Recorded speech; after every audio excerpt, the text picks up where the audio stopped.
प्रश्न हम लोग का है कोको के बारे में आप क्या जानते हैं। ऑब्जेक्टिव प्रश्न था, चॉकलेट्स में कौन सा पदार्थ दिया गया, याद है ना? ठीक है, तो लिखिए। तो कोको के बारे में आपको थोड़ा सा लिख देना, 2 नंबर का क्वेश्चन में आएगा, है ना? कोको से आप क्या समझते हैं, कोको के बारे में आप क्या जानते हैं? तो कोको जो होता है ना, कोको का खेती उष्णकटिबंधीय क्षेत्र में होता है, जहाँ पे ऊष्मा होता है ना। और कोको के बीज के जो बीन होता है ना, उसको फुटा के पीस दिया जाता है, पाउडर बनाया जाता है। मशीनों में पाउडर बना करके क्या कहता है, चॉकलेट जब बनाया जाता है तो चॉकलेट में इसका प्रयोग किया जाता है। किसका प्रयोग किया जाता है चॉकलेट बनाने में? ऑब्जेक्टिव में भी आ जाएगा। ठीक है, हो गया। प्रश्न क्या है, शुष्क कृषि किसे कहते हैं? देखिए, तो शुष्क कृषि प्रश्न, शुष्क कृषि किसे कहते हैं? तो शुष्क मतलब सूखा क्षेत्र में जहाँ पे कृषि होता है, जहाँ पे पानी की दिक्कत होती है, यानी नीचे से पानी नहीं निकल सकता है, पंप सेट से पानी नहीं बनाया जा सकता है। ये कृषि जो है पूर्ण रूप से वर्षा के ऊपर ही डिपेंड होता है, जितना वर्षा हो जाए, है ना। लेकिन आज हम लोग क्या करते हैं, हम लोग यहाँ पंप सेट लगा देते हैं, वर्षा नहीं होता है तो पानी जो खेतों में पड़ जाता है। लेकिन कुछ ऐसे देश हैं जैसे गुजरात है, राजस्थान है, हरियाणा है, इनके कुछ भागों में क्या होता है ना, ऐसे जगह खेती होता है ये जहाँ पे पानी की समस्या होती है, यानी कि ये कृषि जो होते हैं पूर्ण रूप से वर्षा के ऊपर डिपेंड होते हैं, शुष्क कृषि कहलाते हैं। यानी कि इनको पानी की बहुत दिक्कत होती है ना, सूखा क्षेत्र होता है। तो जहाँ सूखा क्षेत्र में कृषि होता है उसको क्या कहते हैं, शुष्क कृषि कहते हैं ना, सूखा संभावित क्षेत्र में होता है। और ये जो है शुष्क क्षेत्र में साल में एक ही बार, यानी साल में एक ही फसल होता है। हम लोग क्या साल में 2 फसल काट लेते हैं ना, धान गेहूँ काट लेते हैं, बीच बीच में लोग क्या करते हैं, कभी कभी मक्का भी रोप देते हैं, थोड़ा सा क्या बोलते हैं, दाल और दलहन वगैरह भी कमा लेते हैं ना, अधिक उपयोग कर लेते हैं भूमि का। लेकिन कुछ ऐसे जगहों पे जहाँ पे सिर्फ साल में एक ही बार होता है, ठीक है, जैसे शुष्क कृषि में होता है, साल में एक ही बार फसल उसको काटना होता है। शुष्क कृषि समझा ना, दिखा जाएगा। प्रश्न है, सहकारी कृषि से आप क्या समझते हैं, या सहकारी कृषि किसे कहते हैं? ठीक है, बहुत सारे कृषि होते हैं, जिसमें से एक सहकारी कृषि भी आता है। ठीक है, हाँ, तो हम लोग का प्रश्न क्या है, सहकारी कृषि से आप क्या समझते हैं? तो सहकारी कृषि का मतलब होता है कृषि करना, खेती करना। और एक ऐसे कृषि होता है जो किसान के समूह, कुछ किसान मिलकर के आपस में एक साथ समझौता करके मिल करके, है ना, एक साथ क्या करते हैं, कृषि करने का काम करते हैं। यानी कृषि करने का मतलब यह है कि अधिक लाभ कमाने के उद्देश्य से कुछ किसान मिल करके एक संघ बनाते हैं और अपनी इच्छा से कृषि कार्य करवाते हैं। अपनी इच्छा से उसमें अपना जो भी इच्छा होता है वो काम करते हैं कृषि में, है ना। जो भी रोपना है, जो भी बोना है, अपना एक राय विचार करके सारे लोग क्या करते हैं, पैसा कमाने के उद्देश्य से कृषि करवाते हैं। तो उसी संस्था, उसी कृषि की पद्धति को क्या कहते हैं, सहकारी कृषि कहते हैं। और सहकारी कृषि सबसे अधिक कहाँ से बढ़ रही है ना, क्योंकि वहाँ किसानों के समूह एक साथ मिल करके काम करते हैं, अधिक पैसा कमाते हैं, अधिक लाभ कमाते हैं। तो जब लाभ अधिक कमाएंगे एक साथ किसान मिल करके कृषि करके, तो क्या कहलाएगा आपका, सहकारी। दिखा जाएगा।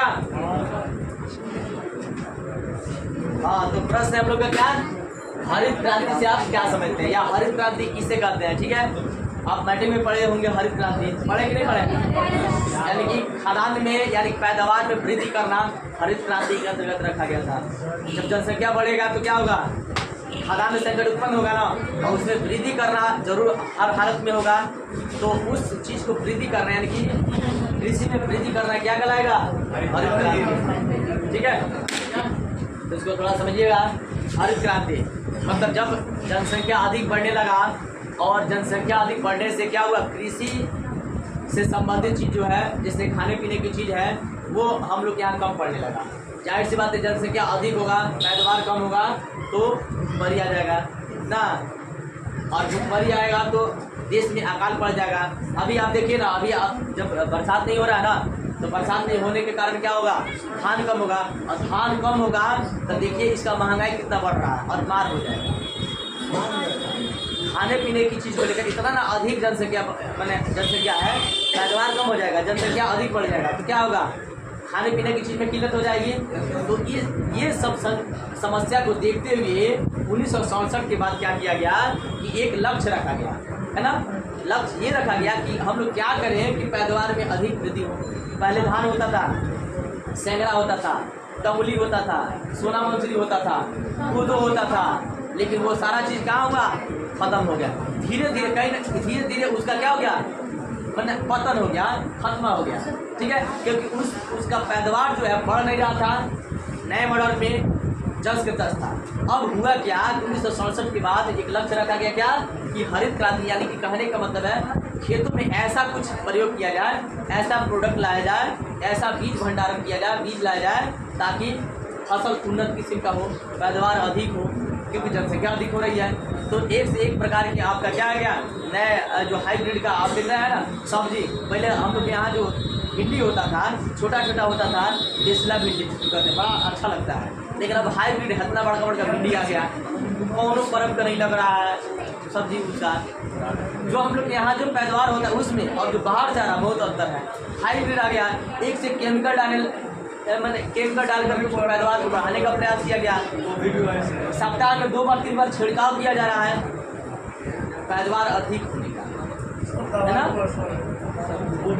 आप देखिएगा तो एक से जो है चावल आ गया है, नया नया मॉडर्न युग का जो है धान में अब रोपते हैं, खेतों में फसल हो रहा है, लेकिन होने का मतलब यह है कि उसमें अधिक आप खाद भी देना पड़ेगा आपको, है ना।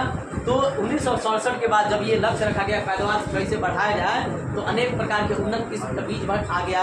उसमें ये रखा गया सिंचाई व्यवस्था में सुधार किया जाए ताकि हम लोग के यहाँ अच्छा से अच्छा फसल हो, तब ना मेंटेन हो पाएगा जी सारे लोगों का, जनसंख्या का मेंटेन कब होगा, जब पैदावार अधिक हो। तो इसी जो है क्रांति को, इसी लक्ष्य को क्या कहा गया, हरित क्रांति के नाम से, जिसमें उसके बाद से हरित क्रांति के बाद खेती में पैदावार खूब अच्छा होने लगा।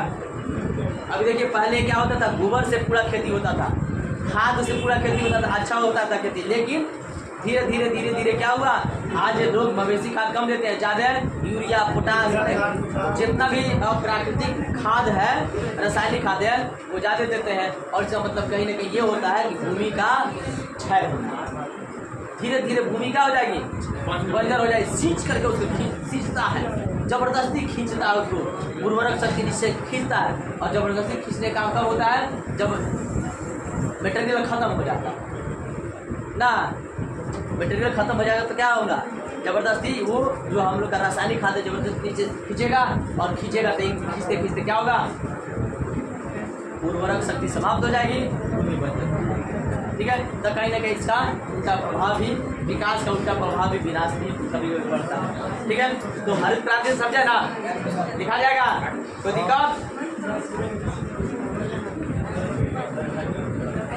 तो हम लोग का प्रश्न है, पहले चैप्टर है भू संसाधन तथा कृषि। भू संसाधन, भूमि का जो संसाधन होता है, जो भूमि पर उपजता है संसाधन, और कृषि और भू संसाधन से संबंधित क्वेश्चन इसमें आएगा 5वां चैप्टर में।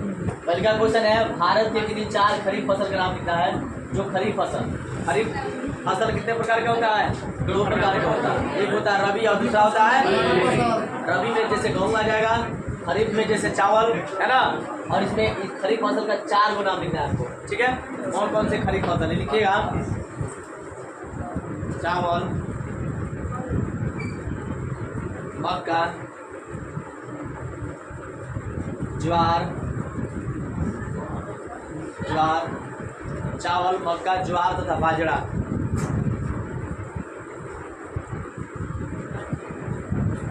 हो गया, चावल, मक्का, ज्वार तथा बाजरा, ये भारत के 4 जो खरीफ फसल है, ठीक है। ऑब्जेक्टिव में भी दे सकता है, 4 को नाम दे देगा, चावल, बाजरा, ज्वार, मक्का। इसमें पूछेगा इसमें खरीफ फसल कौन है, ठीक है। एक मिनट, चारों अलग अलग, मतलब 3 को दूसरा देगा, 1 को इसमें से दे देगा, ठीक है। तो 4 भी याद रहेगा तो आप आराम से लिख सकते हैं खरीफ फसल, ठीक है। दिखा देगा।